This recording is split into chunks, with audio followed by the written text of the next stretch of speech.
Now, for the two exciting issues of the world's agenda, or the agenda of the post-Soviet world, will be presented by Thomas de Waal and Fiona Hill.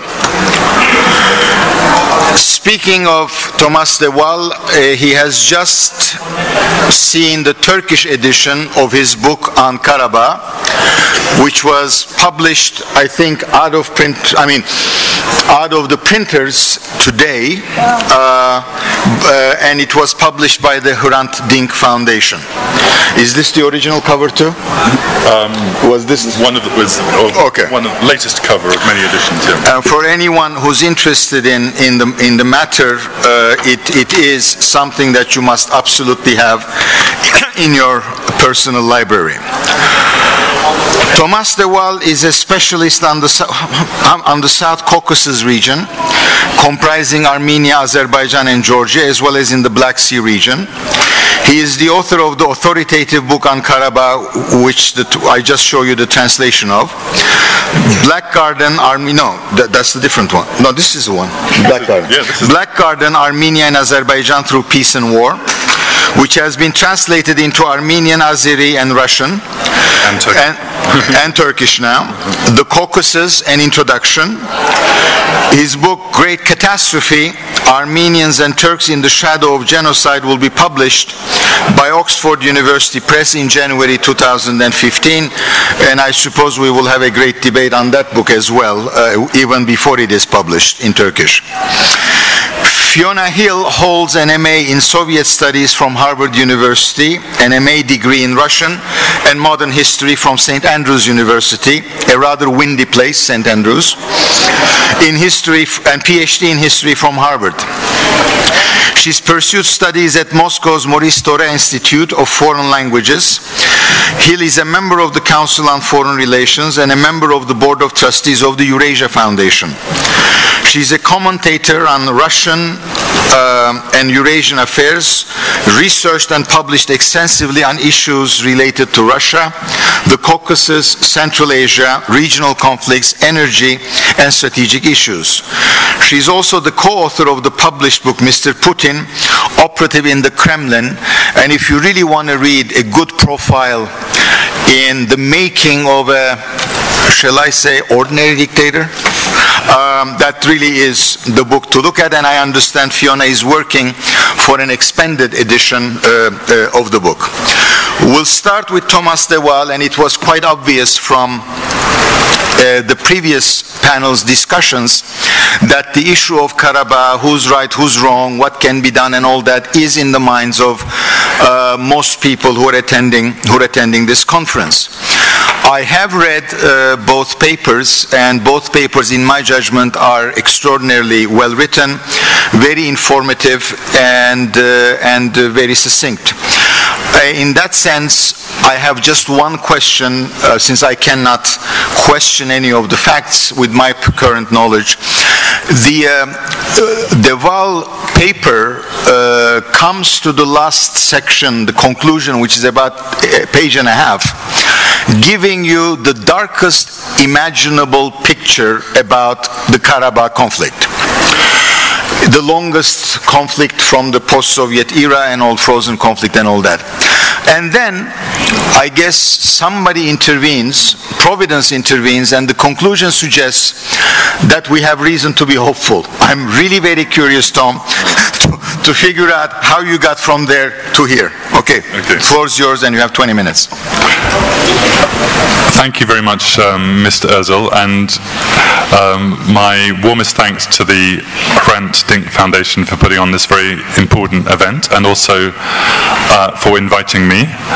And I'd also like to give special thanks to them for producing the Turkish edition of this book, which literally, I'm told, arrived by car in the middle of last night from Istanbul. It was an incredible piece of work done by Didem Soner, the translator who I haven't even met, who's hopefully here somewhere, and Burcu Begeman over there, who organised it, and really at incredible speed. I think they were still emailing me about 2 weeks ago about certain aspects of the book. So it's great to have this book in Turkish, which unfortunately I can't read.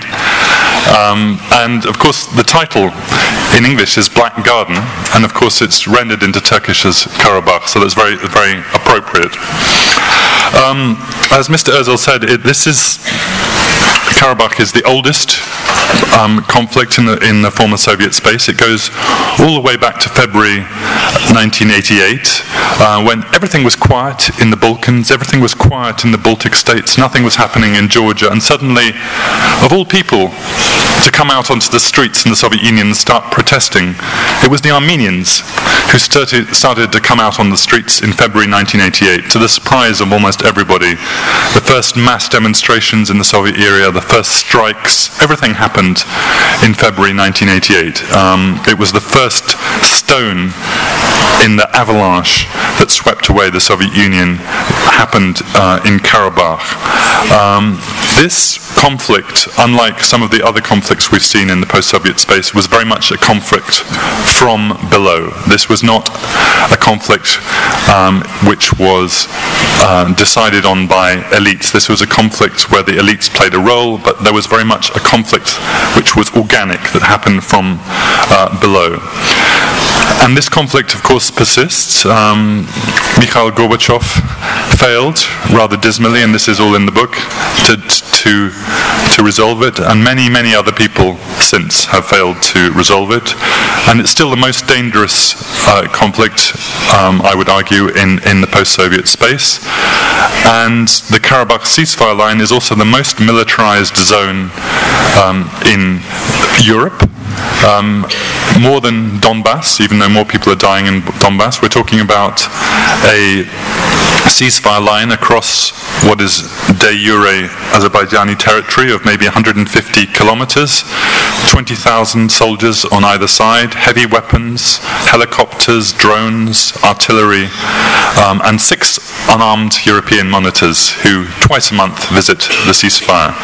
This is the most dangerous conflict in the post-Soviet space, and please, I would urge you, do not use the word frozen conflict. This is not a frozen conflict. This is a smouldering conflict, a simmering conflict. This is a conflict where people are still dying. It's not a fully hot conflict, but it's certainly not a frozen conflict. And yet somehow it's not. It's also an invisible conflict, because the levels of violence are quite low. The media access to it is quite restricted. The reasons for it are quite obscure. And this is a conflict which everyone has almost stopped noticing, occasionally notices when something bad happens. So it's almost become a bit invisible, and this is also dangerous.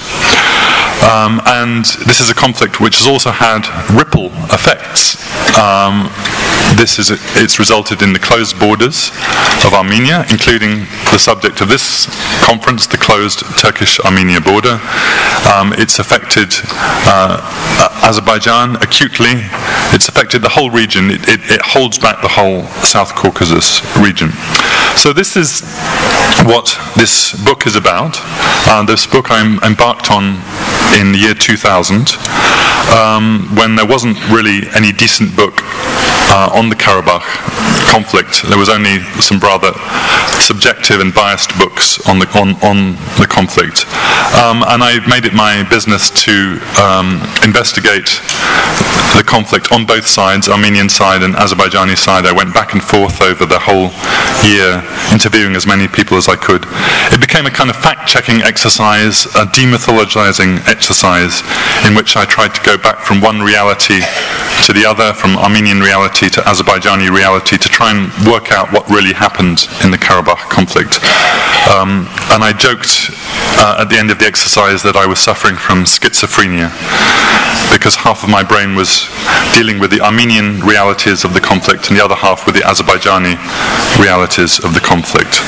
But I was particularly glad when the book came out that it was not just read internationally, but also read in the region. And as our chair has said, it was translated into the languages of the region, into Armenian, into Azerbaijani, into Russian, and now a bit belatedly, but I'm very glad to see it in Turkish, because I think Turkey needs to understand this conflict better, and I hope the publication of this book will facilitate that process.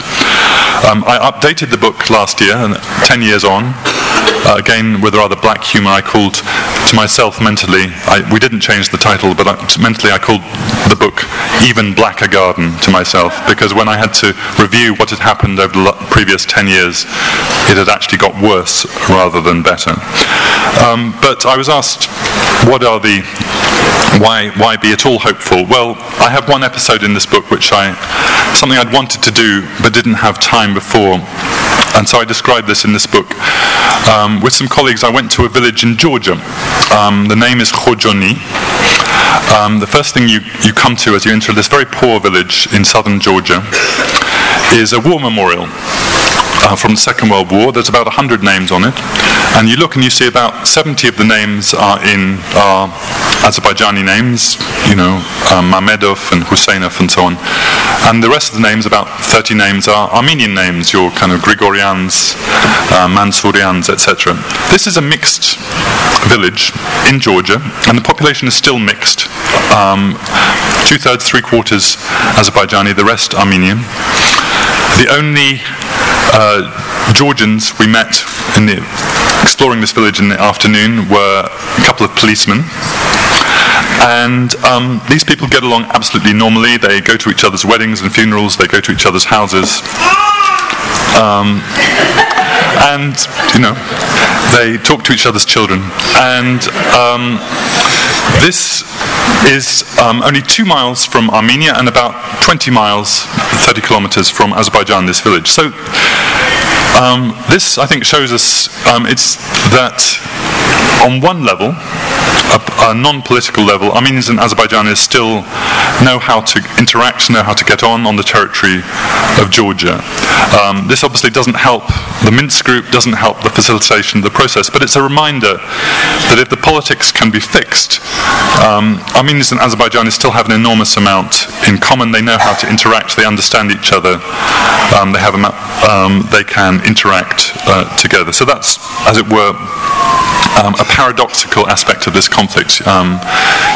It's as though you went to Jordan and you found a mixed village of Israelis and Palestinians on the territory of Jordan, which of course it doesn't happen. So this is my point of hope, is that if the politics, and in particular the security aspect of this conflict, can be sorted out, then I do believe that the two peoples will be able to live as neighbours again. And I mention the security aspect because what's, I think, for me, is different about that village, the people in that village are not better than anyone else in Armenia or Azerbaijan, is that Georgian policeman. The Georgian policeman, if someone's window gets broken, if someone gets into a fight, there's a neutral policeman who happens to be Georgian who can come, who everyone will rely on to sort out. And I think this is what is lacking. There's the police car going by. And that's what's lacking, of course, in the Karabakh zone, is a security provider who everyone can trust. So I talked about demythologization, and this, I think, demythologizes, I hope the book demythologizes one of the myths of this conflict, which is that this is an ancient conflict of ancient hatreds. For the past 1,000 years, Armenians and Azerbaijanis have always hated one another. Well, if you look through the history, all the peoples of the Caucasus have fought each other and been friends with one another, and Armenians and Azerbaijanis are no exception. I think this conflict only really goes back about 100 years. As someone wittily said, it goes back into the mists of the 20th century, this conflict. So that's one thing I'd want to demythologize in this book. Another thing I want to demythologize is that it's all about Russia. In all my work on the Caucasus, I basically really make the point that in the Caucasus, as we say in English, the tail wags the dog, that the locals are usually manipulating the great powers just as much, if not more, than the great powers are manipulating the locals. And if you go to Armenia, and particularly to Azerbaijan, almost the first thing you'll hear from your taxi driver is that it's all about the Russians. This is not a conflict with the Armenians, it's the Russians. The key is in the Kremlin, etc., etc. Well, I take issue with that. The Russians have certainly manipulated this conflict at certain points. On both sides, actually. They've worked with one side, sometimes with the Azerbaijanis more, sometimes with the Armenians, more often with the Armenians, but also with the Azerbaijanis. They manipulate the conflict, yes, but they do not control it. And that's still true today, even as Armenia joins the Eurasian Union. The basic decisions on this conflict on the Armenian side are taken in Yerevan, they're not taken in Moscow. This is very, very important. And I see the way that people mention Russia also as a means of displacing responsibility. If you can say that it's the Russians are in charge, then that removes your own responsibility for doing anything in this conflict. If we look at the last major attempt to do an agreement in this conflict, it was in Kazan in 2011 when Dmitry Medvedev was president of Russia. He had a very serious effort. He had 10 or 11 meetings with the presidents, and then he brought them together in Kazan. He tried to persuade them to make a deal, and they refused. Now that to me does not look like Russia manipulating the conflict. That looks to me more like the Armenians and the Azerbaijanis manipulating Russia. So let me just go through a few reasons why I believe this conflict remains so intractable. One is the Soviet legacy, both in terms of the kind of construction in the Soviet era of these autonomous territories, which became, I think not deliberately actually, as some people maintain, but as a kind of organic process, kind of time bombs in the Soviet system. There were two instances in the Soviet Union where an autonomous territory in one Soviet Union republic had an affiliation with another Soviet Union republic. There was Crimea and there was Karabakh. In Crimea, Crimea was part of Ukraine but had a direct affiliation with Russia. Nagorno-Karabakh was in Azerbaijan but had a direct affiliation with Armenia. And when the empire began to dissolve, it was natural that the majority population in both Karabakh and Crimea would raise the issue of joining or rejoining, as they put it, Armenia and Russia respectively. Now, as we know, conflict was avoided in Crimea. I write about this. Last year I wrote, conflict was avoided in Crimea, but of course it wasn't. It happened earlier this year, and it wasn't avoided in Karabakh. That's one aspect of the Soviet legacy. Another aspect of the Soviet legacy, I think Viken alluded to, was vertical decision-making, which meant there were no mechanisms for solving regional disputes on the regional level. Everyone went through Moscow. When the Karabakh Armenians had a dispute with Baku, they didn't go to Baku to talk to Baku. They went to Moscow and they told Moscow, you tell Baku to do this. And the Azerbaijanis would go to Moscow and say, you tell the Karabakh Armenians to do this. What this meant in 1988 was that both sides went to Moscow. They didn't talk to each other. They just said to Moscow, you sort this out. And then both sides blamed Gorbachev. And it's very funny, you hear in Yerevan and Baku, both sides saying, Gorbachev sold us out. And you think, that's interesting, he sold both sides out. How did he manage to do that? A second aspect of why this conflict is so intractable is the issue of identity, of nation building, and how, unfortunately, nation building, the new nations of Armenia and Azerbaijan happened in parallel with this conflict. So Karabakh became the kind of central national, I don't want to say myth because it's a real myth, central national narrative of Armenia and Azerbaijan as they achieved independence. In Armenia, that eventually became a narrative of victory, of we have won our first victory in hundreds of years in the liberation of Karabakh. In Azerbaijan, it became a narrative of trauma. We have lost part of our territory to Armenian occupation. Interestingly, a narrative which actually has many parallels with the Western Armenian narrative, Ottoman Armenian narrative about 1915. And there's a lack of imagination on both sides about the other side's narrative, a lack of empathy.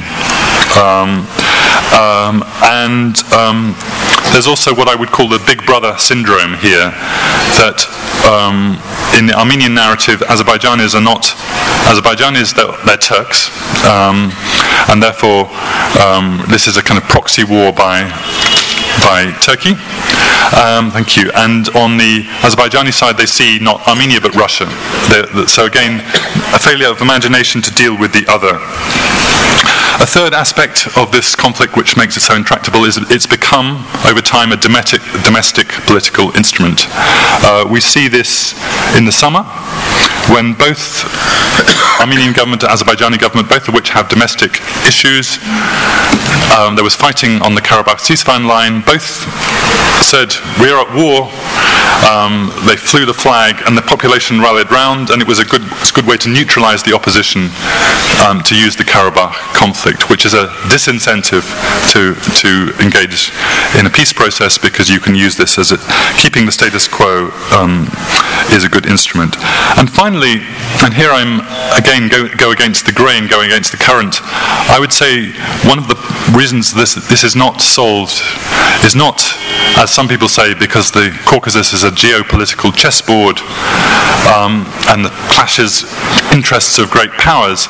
There's not actually enough geopolitical interest, I would argue, in the Karabakh conflict. The fact that there are only 6 OSCE ceasefire observers in Karabakh compared to 40,000 troops in Kosovo or Bosnia shows you that it's a second-order priority in the Caucasus, and that the great powers do not engage very actively in this conflict. They manage the conflict process rather than try and actively resolve it. What we end up as a result, as a kind of more or less a consensus that the status quo is bad, but it could be worse, both in the region and outside, to manage the conflict and stick with what we have rather than engage with it more seriously. But that is also dangerous, and that's where we get to the title of my talk, which I don't really have much time to talk about. This situation is at the moment stable, but there's an inherent instability in it over time. The ceasefire holds because both sides decide it's in their interests for it to hold, but if they want to start a war, they can do it in 5 minutes. And you have this huge militarization, and you also have the continuing wound of Azerbaijan as Azerbaijan gets stronger and richer. And you now have an extra factor, which is the Ukraine crisis. The geopolitical consensus is under threat. And so at some point, calculations may change. Not at the moment. I don't see them changing this moment. But we can already see the beginnings of this tendency in a few years' time, that the Azerbaijani side could be confronted with a political crisis and decide to play the Karabakh card to rally people around the flag. The Armenians, for their part, could see a crisis is coming and decide that, and there are some people, Armenians, who think this, if we're going to have a war, we better have it sooner rather than later. I don't see this happening, again, I should insist, I'm not being too alarmist, I don't think this happen tomorrow, but I see the tendencies are all there, and they will emerge more and more over the next few years, a kind of possibility of miscalculation on this very, very dangerous ceasefire line, which could lead to conflict. And my final, rather pessimistic comment is that if that happens, I'm sure the world will try and intervene and try and stop this, including Turkey, by the way. But it would take them some time to put out this fire, and the destructive power now of any weaponry is that even a small confrontation over Karabakh could do enormous destruction, probably more than in a week than 2 or 3 years of conflict did in the early 1990s. So all of this is a reason not to take this conflict for granted, not to call it a frozen conflict, and to engage much more seriously with the conflict which we call Karabakh. Thank you.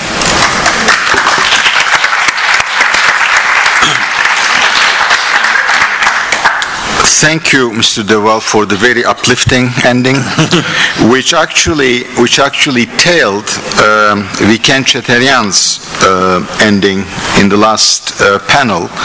So I suppose we should count on your views that this is indeed something that may explode any time. I do differ from you, though, on one point.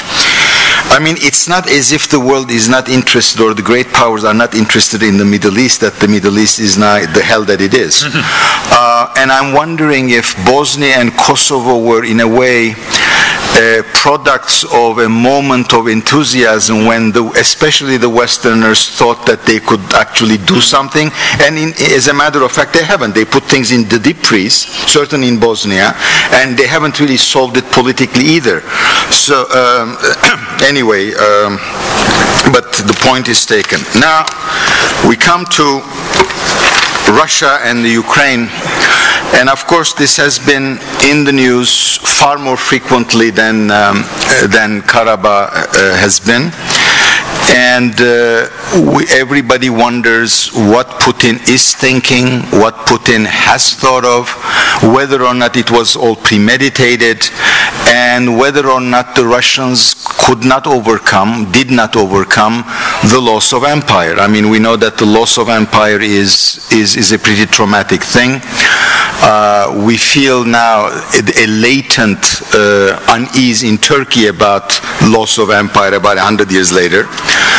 Every Turk is born an Enverist. I guess Kemal and İnönü were the two great exceptions to that. And I'm really wondering if that is really what's going on in Russia, and if it is in fact possible, especially when the talk about a second Cold War is around, although I personally don't think that that's what we're going through. The floor is yours. Thank you very much, Soli, and it's a great pleasure, an honour to be here at this conference. The audience will notice that both Tom and I appear to have British accents, one a bit different from the other, and I think actually for us, and there's somebody else with a British accent in the audience, that we actually had an opportunity on September 18th and 19th to suddenly think about some of these regions in a different way with the referendum on the potential independence of Scotland. And if you think about that, as I actually did at that moment, from the perspective of someone who was living in a formerly unified state, I actually had a pang of fellow feeling for Mr. Putin when he talked about the catastrophe, the greatest catastrophe of the 20th century for him and many others being the collapse of the Soviet Union. He meant the state and the common state with all of those borders that we've talked about today that were open and moved around. That's actually my heritage and how I became interested in the Caucasus, because I'm from a family of what were known as Scottish travellers who moved around the borders between Scotland and England for hundreds of years and had never had any fixed abode. Every member of my family was born in a different town, sometimes on one side of the border and sometimes on the other. And that tends to shape one's identity. On September 19th, if Scotland had become independent, I wouldn't have known who I was. And that's what Vladimir Putin was basically telling us when he expressed that. And I think, in many respects, putting aside Mr. Putin's background in the KGB and other things about his biography, he grew up as a citizen of a Soviet Union that had all kinds of larger dimensions. And part of Putin's biography, as a young man, he went down to work in Gagra, in what was then the Soviet Republic of Georgia, in the summers to earn extra money. When he was a young man in Leningrad, he would never have thought of Gagra as being anything other than another Soviet town with an opportunity to get some summer funding. So again, for him, those borders were fairly meaningless. And Tom is absolutely right that there was a real risk back in the 1990s of a war breaking out in Ukraine over Crimea.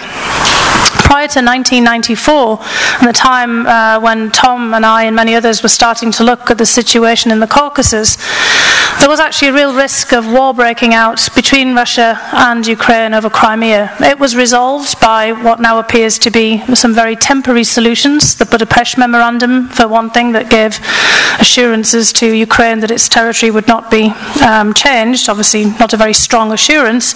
But there was also the risk again of a flare-up over Crimea in 2008 when the war with Georgia broke out over Georgia's decision to pursue a membership action plan for joining NATO, Putin from behind the scenes, but the Russian government also made it extremely clear to the Ukrainian government that if they pushed ahead too with the NATO membership action plan, that there would also be problems. And I at the time was on loan to the United States government, and we were doing analytical exercises of scenarios, and we actually thought at the time that there would be some kind of Russian action in Crimea in response to an active push by the Ukrainian government toward NATO. That did not happen, so 2 times there were occasions when this conflict could have emerged. And each time the conflict was shaped by decisions by Ukraine or by Georgia, or going back also to the same parallels of Nagorno-Karabakh, of regions wanting to go in a different direction. And Putin has made it very clear about Ukraine and about Crimea that the reason that Russia retook Crimea, reunified it in 2014 in March, was because of the prospect of Ukraine joining a different system. With the overarching collapse of the superstructure being the Soviet Union, he essentially said, while we were in the Soviet system, or while we were in the Commonwealth of Independent States, or while there was a prospect for Ukraine and Russia to be together in a Eurasian Union, which is really Putin's new idea to replace all of these other entities, then there would be no problem. But once you decided to go somewhere else, to the European Union in this case, then there was no choice but to act otherwise. Now, the trigger for all of this was not really so much historical narratives, although we've thought over the course of the last several months, as Putin has talked about Russia being a separate civilization, about rejection of Western values, that the Eurasian Union is a different political entity, not just an economic entity, that was really the trigger for this conflict. I'm afraid that I think that the triggers were much less principled than that, and I just want to talk for a little while about Putin's mentality, because it's relevant to the situation we face now in the Caucasus, because I think as a result of the annexation of Crimea and what looks like now a struggle between the conception of the Eurasian Union with Armenia inside it and new agreements with the European Union and Georgia, obviously being in that position, and Azerbaijan being, somewhere trying to appear neutral, but obviously in a very difficult situation, that it looks like we're having a new border drawn in the Caucasus, one that will of course have an impact also for Turkey, because Turkey will find itself in this very difficult position of not being yet in accession to the European Union, being in the customs union, having important trading ties with Russia, and also having this great desire to change the relationship with Armenia, as well as having all these important linkages with Georgia and Azerbaijan. And as has been said, and Tom has said this and many others have said this, it becomes even more complicated now to do it under these circumstances. The purpose, I think, ultimately, of Putin pushing the Eurasian Union was not ideological in any way at all. It actually began from a perception about the economy and the performance of the Russian economy. And this gets back to some of the discussions that we've had on these panels today about the importance of economic factors. Putin has spun a narrative around Ukraine and Crimea as being part of a single entity historically, in terms of memory, all the other issues that we've discussed. Ukrainians and Russians being a single people, a single religious group, being Pravoslavny, Orthodox, the idea of a single Holy Rus, that Ukrainians and Russians have been part of since time immemorial. Obviously, Ukrainians have a slightly different perspective of that they're showing now. And Crimea has been the centre of this narrative, has been the site, at least in legend, it's hard to, of course, document that, of the assumption of Christianity by Grand Prince Vladimir, who was once Grand Prince Vladimir of Kiev. Unfortunately, that has dropped out of his title now when Putin talks about him. He just talks about Grand Prince Vladimir, and the idea of him being baptized in Chersones in Crimea, which of course is a Greek name, but anyway, never mind. But the whole point on this is this narrative has taken control of the space in which we talk about this. But the real trigger for the conflict was about the perception on the Russian side that borders would be closed to trade and economic issues, the very topic of the things that we're talking about today. That the idea that Ukraine would become a sealed gate, a sealed border, that somehow with signing the association agreement, that the very next day trade would end with Russia, which was kind of preposterous because it was obviously a long way to go in the negotiations with the European Union, but that was definitely the perception in Russia. And when Putin came back as president for the third time in Russia in 2012, the Russian economy was in a considerable period of difficulty. This is even before sanctions were applied on Russia. Putin was very lucky from the period of 2000 to 2008, his first two presidencies, and this huge growth in the Russian economy because of the increase in oil and gas prices. But after 2008, with the Eurozone crisis, the global financial crisis, it was obvious that it was going to be very difficult to continue those levels of growth. And Russia was also hit by the consequences of those financial crises just as it entered the war with Georgia. That's the high point, really, of the Russian economy and Russian foreign policy. And one of the reasons it appears that Putin decided to come back to the presidency in 2011 was because of his worries about the economy and the feeling that Dmitry Medvedev was not going to be able to handle this. So when Putin came back, he was trying to figure out how to make the Russian economy more robust, how it could survive and withstand crises. And one of the ideas was to build on the Eurasian Union. This was actually an idea of the Kazakh government a long time before, to basically keep together all of the old trading patterns of the Soviet era, after the Kazakhs and obviously the Belarusians and others had lost all of the ties that we talked about, infrastructure and others. I mean, the development of all of these hard borders was a tragedy for everyone. I mean, everyone in the region felt that the collapse of the Soviet Union was in many respects a tragedy, and I think we've brought that out today by the discussions that we've had on all of these panels. And so Putin, when he started to talk about the Eurasian Union, was thinking about how this infrastructure could be restored again. But of course, with Russia at the centre, it was about protecting Russian markets, Russian jobs, and the trade in Russian goods. It wasn't really about mutual benefits, but more about protection. And that's really where the clash with the European Union came in.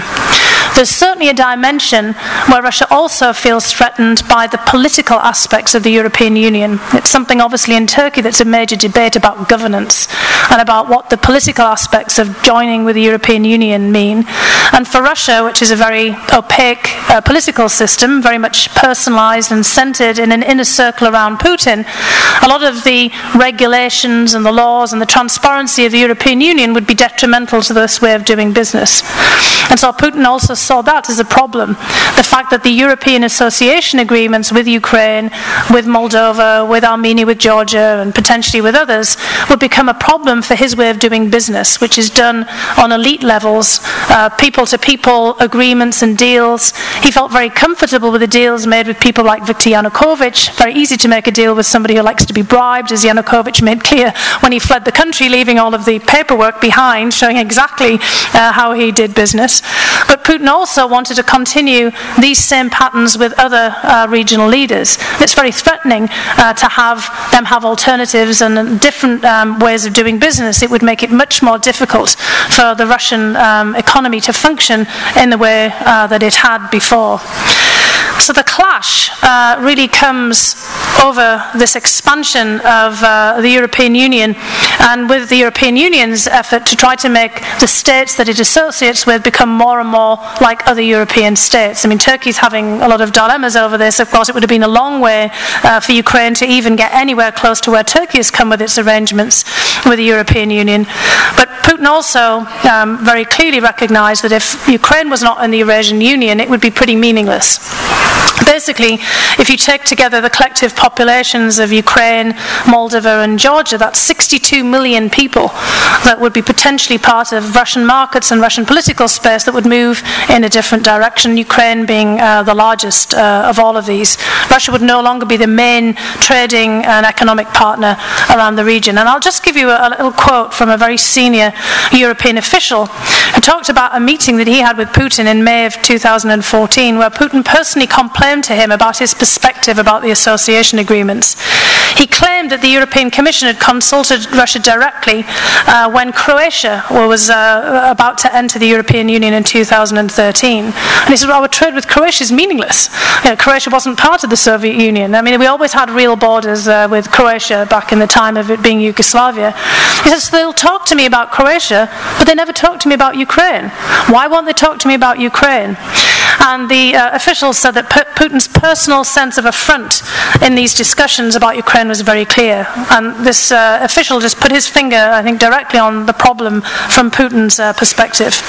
So Putin has now dealt with Ukraine in a very brutal fashion, obviously. He has now created this broader narrative around what was really an economic and political conflict, really about Russia's worries about losing its economic preeminence in the region. And he's now created all this history, this narrative, these false memories in many respects, as we've discussed today on the panel, that often take shape.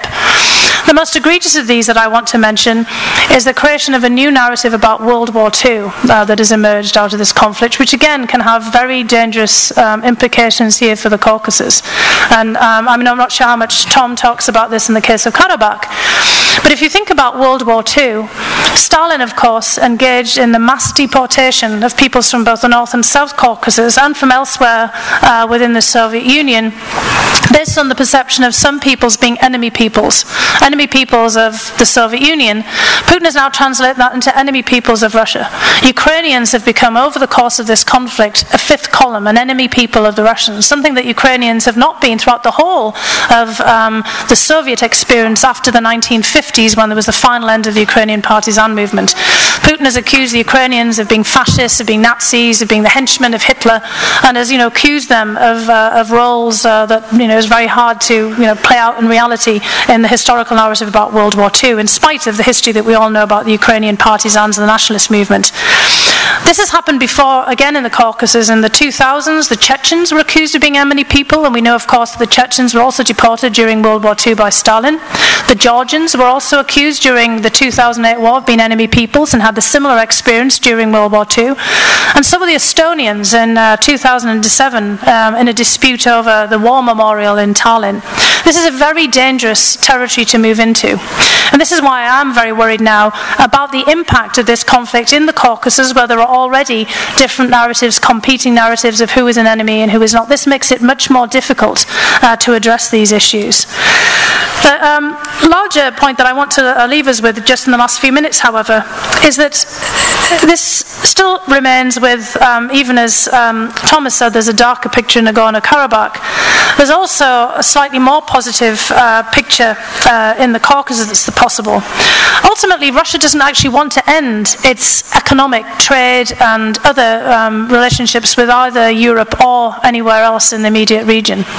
And Putin makes that frequently clear. He's battling for these narratives. He's trying to create new, maybe, borders in the imagination, political borders in some respects. But he doesn't want those to become barriers to trade and to communications or even to the movements of people. He makes this clear. How he's going to get there is another matter. But that's also the case that I heard recently in October in a trip that I made with my colleague Kemal Kirishi to Armenia and to Georgia. We were there on the very day that Armenia signed the Eurasian Union Agreement. And everyone from the President's office to the industrialists, all the people that we met with, stressed that they did not make a civilizational choice in joining the Eurasian Union. They stressed with them that they did not buy the narrative that was coming out of Moscow. They saw this as being purely constructed for Russia's own purposes and for Putin's own purposes. They didn't also believe that there were real barriers emerging here. They still also saw the desire for more economic links.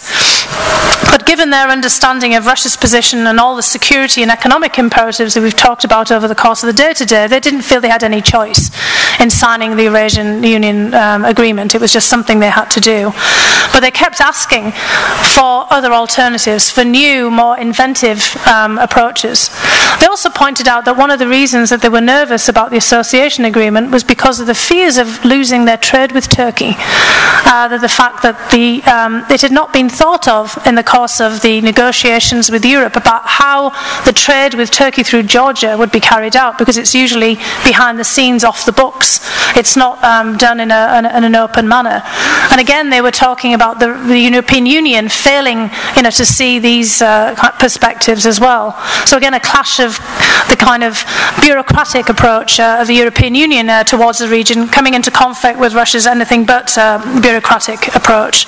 So ultimately, the plea was that we not create new borders, that we not buy into false narratives, and that we think again about the great aspirations of people to keep borders open, to keep contacts open, and come up with more creative ways of meeting these interests and moving beyond these apparent standoffs that have been created from the 1990s by all of the decisions that we've talked about today, but also that we not now, as a result of Crimea and the war in Ukraine, go again in the direction of creating new borders. Thank you. Thank you.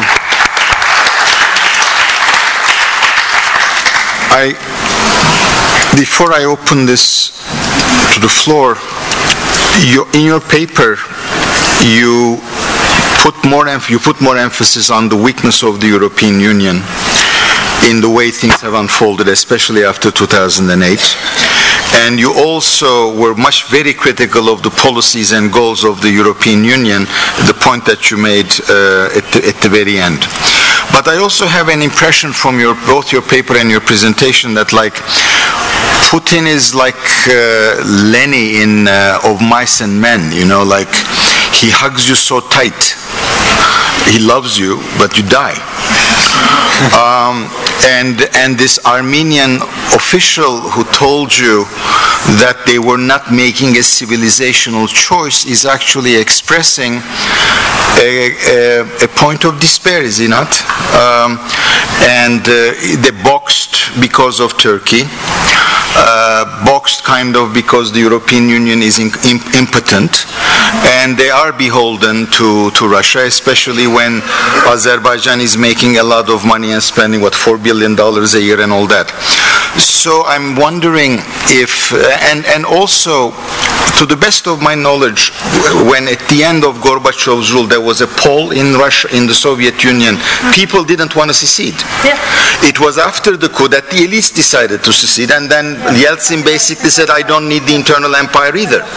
So without the elites having come to terms with their own damn mistakes, how do they expect anyone to basically accept that this was a bad idea to begin with and we're going to right it, but the way we're going to right it is by suffocating everything and everyone?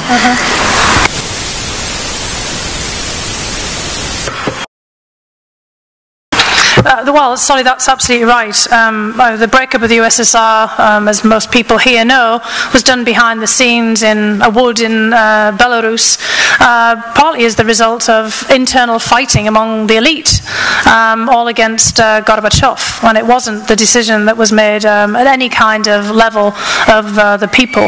And as all of us know, who have worked and lived in the region, this was a cataclysm for nearly everybody who lived there.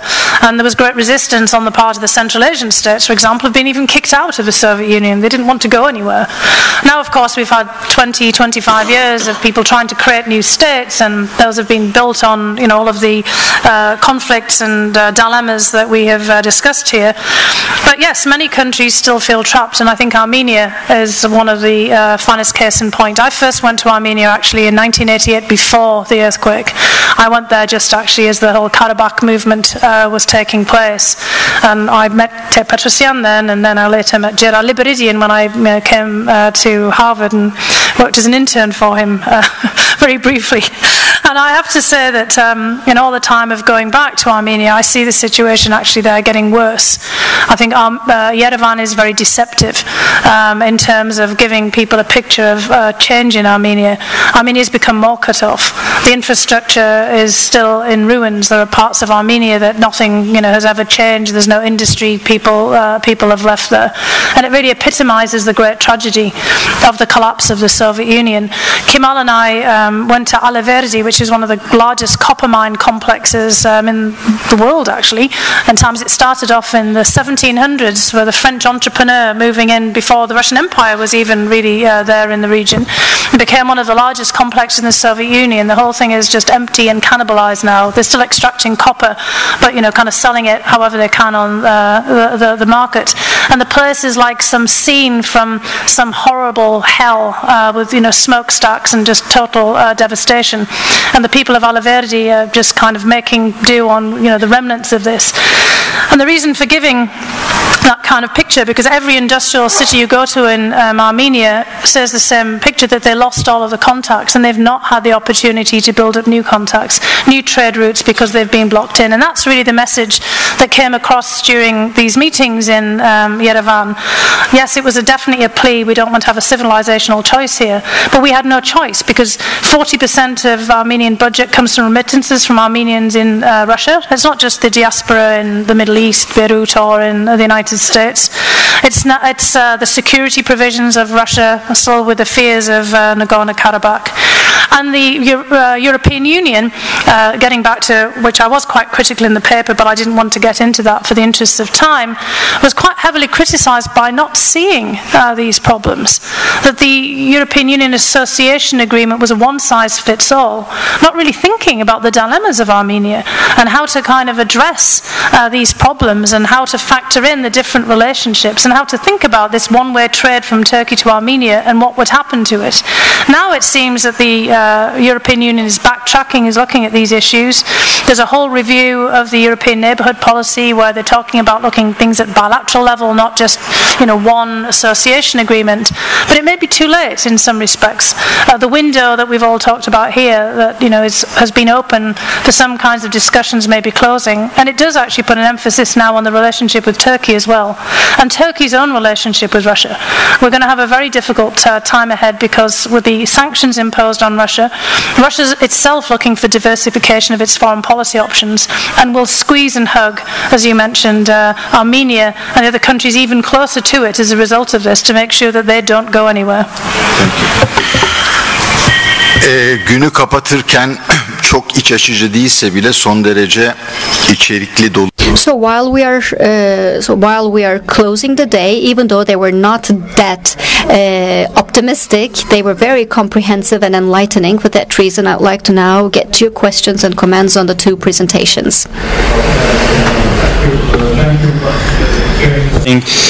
Tom, 2.5 questions I have. The first question is, I'm very glad that you brought up this issue of Georgian village where Armenians and Azerbaijanis live next to each other. But there are more than one village. I guess there are around 20 villages that they live next to each other. So my question first is, given your vast experience in this conflict, what do you see how we can make a showcase? How can we go out and say that, look, there is no biological incompatibility case between Armenians and Azerbaijanis. It is possible to live together, to live next to each other. The second thing is, and I want you to, boss, if you could elaborate on this. Well, I think we should make clear to us that the collapse of the Soviet Union is not over yet, because many things that are happening nowadays are the result of the artificial construct that came into existence in the 1920s and 30s. And the last point, Tom, I'm sure you know the details, but the Kazan meeting wasn't productive, not because the parties didn't agree, as you say, but because there was one guy of that meeting who just put another 10 preconditions to move on. And but I do agree that they just didn't do their homework, and they could have done a better job. Thank you, Burcu.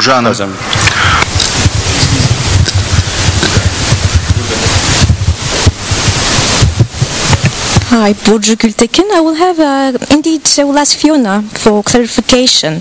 I follow you entirely on the call you made to the EU to revise somehow the approach to the region and your approach to try to show some empathy with Russian leadership. However, I didn't really get it well because I couldn't see that clearly the discourse analysis that you were making and your own argument. Showing as a trigger to the annexation of Crimea, the fear of Russians to lose economically Crimea. Okay, and what would have happened of Crimea without Russia? I mean, I had the chance a bit to spend some time traveling and on holiday or work as well in Crimea. Imagining Crimea cut from Russia and its Russians, well, that's quite impossible. Would that Russia got affected by the crisis? Yeah, and what about Ukraine and the rest of the EU first? And well, did you say really that Russia was that the potential a free trade agreement, Georgian EU free trade agreement, could have been seen as a threat to Turkish-Russian economic relations? But that doesn't make much sense to me. Is trade is not transiting via the Caucasus? Unfortunately, it's not possible, huh? And okay, and just another. As a matter of fact, the sanctions, economic sanctions on Russia, has been quite useful for Turkish businessmen. I mean, they were out of markets in Russia. Well, thank you. Burada. You're fourth. Öbür şeyi buraya verin. Lütfen. Thank you very much. I enjoyed both of your talks very much. Since in both of the talks the concepts of manipulation and control were so central, I would like to ask you, it just seems to me they are very slippery concepts to me. Do you have any way of somehow making them analytic? When will we recognize this is control or this is manipulation? Hi, Phil Mangilian. When it comes to Karabakh, mostly the conversation is dominated by the crisis and possibility of controlling it somehow, and completely understandable. But I think at some point we also should start talking about some kind of way out of here and in a way a new situation. And from that point of view, Armenia now is formally part of Eurasian Union. And what impact does it have, in your view, on the Karabakh peace process? Because I think the old frameworks essentially don't anymore hold true. And the second quick follow-up, and do you see any prospect of also deterioration of Georgia and Armenia relations, at least within Georgia, based on this? A final question in this round. Okay, two more then.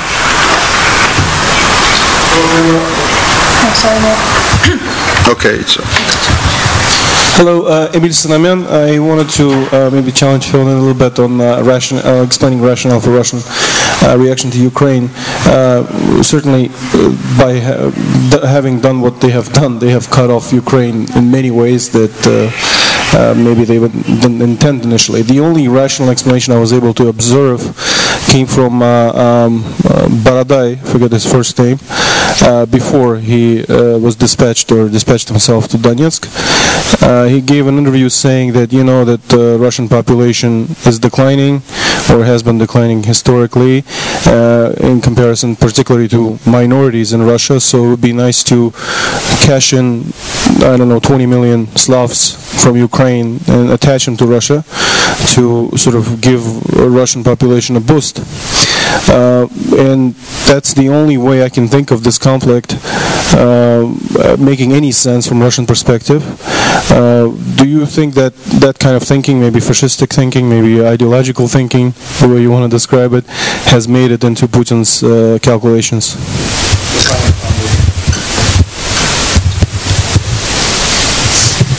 As a journalist, the Karabakh War was in fact one of the first conflicts I covered, and I went to Karabakh obviously, and when I spoke to the Azeri soldiers there, very often they would claim that Iran was on the side of the Armenians, and you didn't mention Iran at all today in your presentation, and I was just wondering, to what extent Iran is a player in this conflict and what it can contribute to help resolving it. Okay, thank you for some very good questions, which it would take me much more time than we have to answer.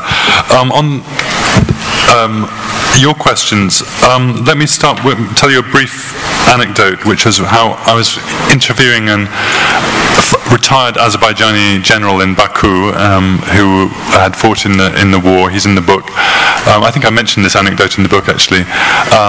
Tajuddin what was he called? Mehtiev, yeah? And he went on a long monologue to me about how we're going to defeat these Armenians and we're going to drive them out of Karabakh. And then he said, and we're going to drive them out of our ancient territory of Zangezur, which doesn't belong to the Armenians and belongs to us. And we're going to, have a sea of blood, and we're going to have a big revanche. And then he gave me a lift back into the centre of the city in his Mercedes. He was one of these interesting. Everyone who's unemployed in the Caucasus always drives a Mercedes. Someone should write a PhD about this phenomenon.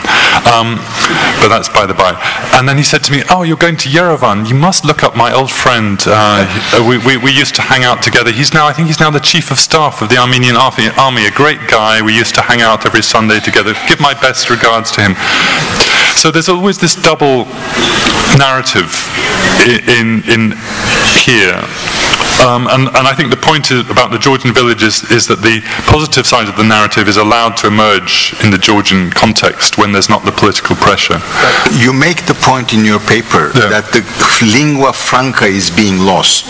That is, those are the older generation guys, and the younger generations will not have it is true, but there is also a modern lingua franca, which is money. And if you go to the Rustavi car market in Georgia, again, the Armenians and Azerbaijanis are buying and selling used cars, second-hand cars, I should say, as I'm British, even though I live in America, second-hand cars from each other. So yeah, it is a problem, but it's not the end. So I think the point is, there's lots and lots of hidden resources there to be used, but until the elites decide to give permission for those resources to be used, then it's going to be very, very difficult. And this is a big problem we have. The collapse of the Soviet Union not over yet. I'm sure Fiona would also comment on that. I think you may be right, but let's not go there. I think it's dangerous to use that kind of terminology. I'm sure you don't mean it deliberately. It implies that the collapse of the Soviet Union is continuing in a sort of organic way, as though it's some biological organism, whereas in fact, of course, there's a lot of human agency in what isn't done. On Kazan, I don't think we yet know the full story. Clearly, Ilham Aliyev was the one who said no in Kazan. And my interpretation at the time was Azerbaijan just doesn't feel ready for a peace agreement. But what was on the table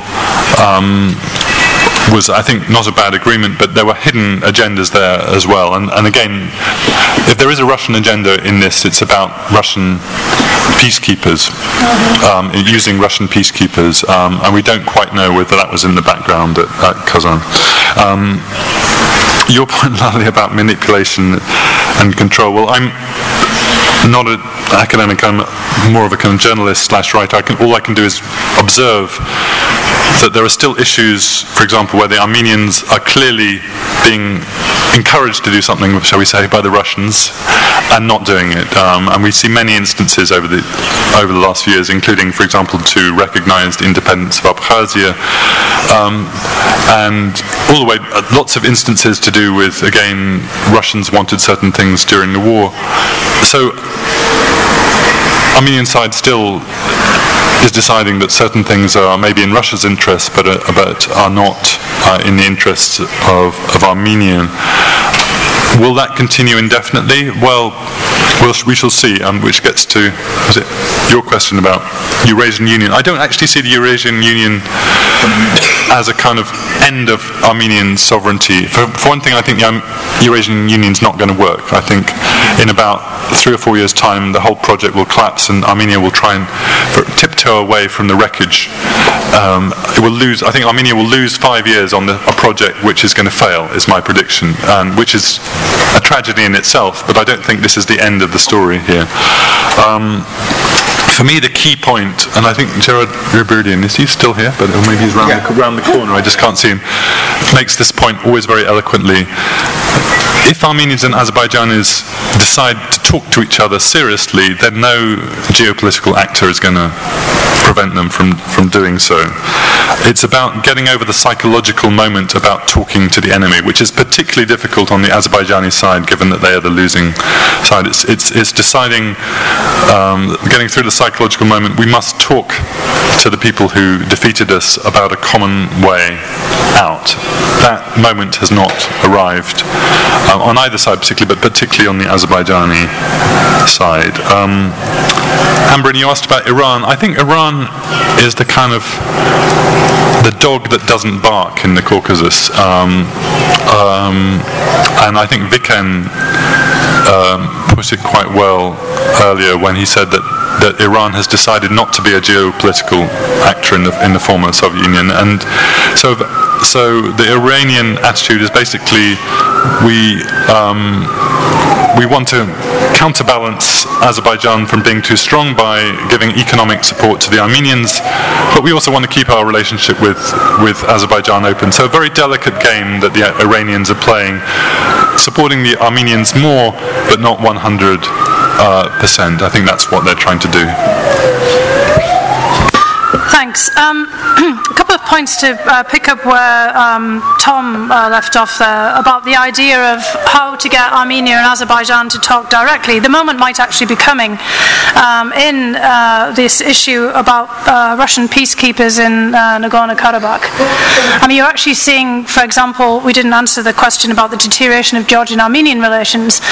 For example, the Georgians actually getting to the point where they want to talk directly to the Abkhaz. We were also, Kemal and I, in Georgia, just against the backdrop of the announcement of this new agreement between Russia and Abkhazia, which was leaked by the Abkhaz to their press, and then also by extension to the Georgian press, about a new association agreement between Russia and Abkhazia that lifted all of the language of the European Union's association agreement, but with the Russians adding some different components.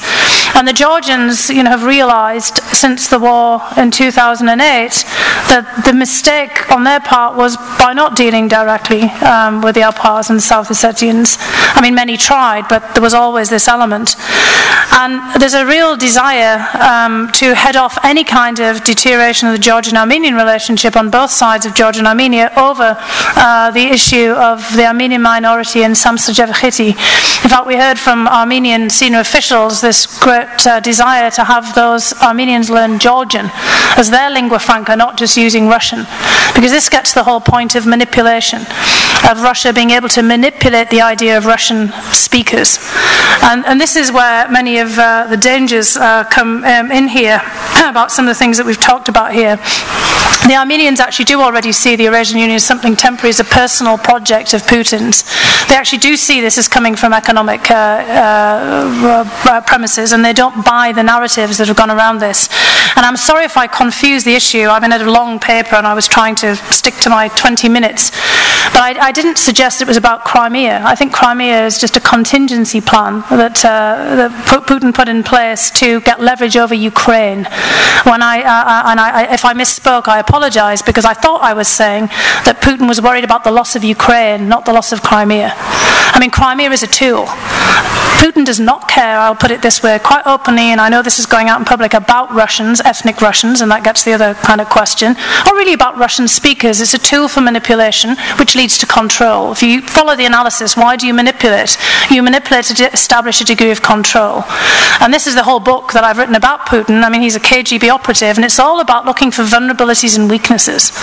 And that's where this can actually also be used against Turkey. And what I meant about the agreements and the threat to Turkey is Turkey is being presented with a massive opportunity now to increase its trade with Russia because of the EU sanctions and because of this clash between the EU and Russia. And it'll be immensely tempting for all kinds of Turkish business interests to increase trade with Russia, but it'll be used as a tool.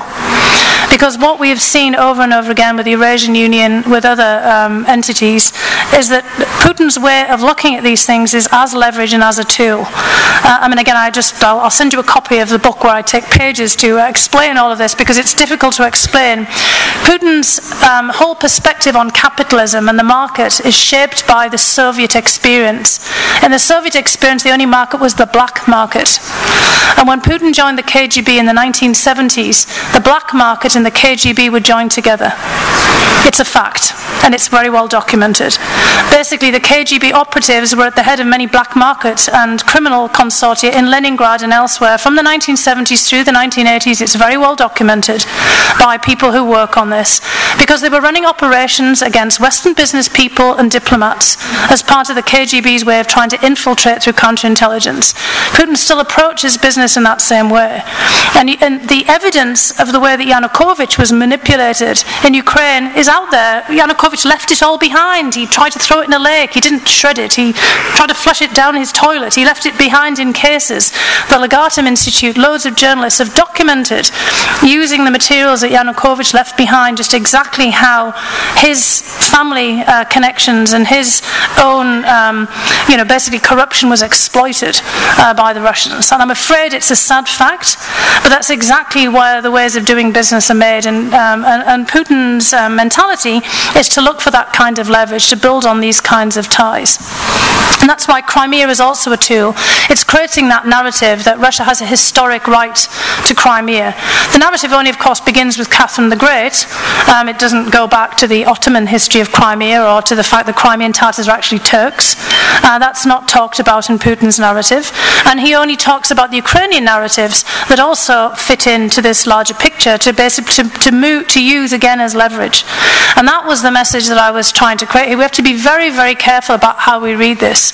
This is a false narrative. It's an invented narrative. Putin is an expert at manipulating history. Every government does it. So I'm not, saying that this is unique. We all manipulate histories. We all have different narratives about these history, and they're used as political tools. And Putin makes it very clear that what was done in Crimea is meant to be a tool to be able to keep leverage on Ukraine, to stop Ukraine from moving in a different direction. And we have to make sure that those leverages, those narratives are not used also in negative ways to stop movement forwards, improvements of relationships on other fronts. And that's where Russia does play, unfortunately, a negative role, because Putin wants to keep the region for economic purposes as well as for political close, because it's protection for Russia. It's Russia's national interest. It's not looked at from anything other than a Russian national interest. And that's why I try to be somewhat more sympathetic about it, because that's Putin's perspective, and you have to understand that. Just as we're trying to talk today about understanding other people's narratives, to understand where they're coming from and why they do what they're doing. On that note of great empathy for your subject matter in your biography, we bring to the panel to a close, as well as the first day of this conference to a close. Tomorrow morning we will meet at 9 and discuss trade behind closed borders. Thank you all for coming.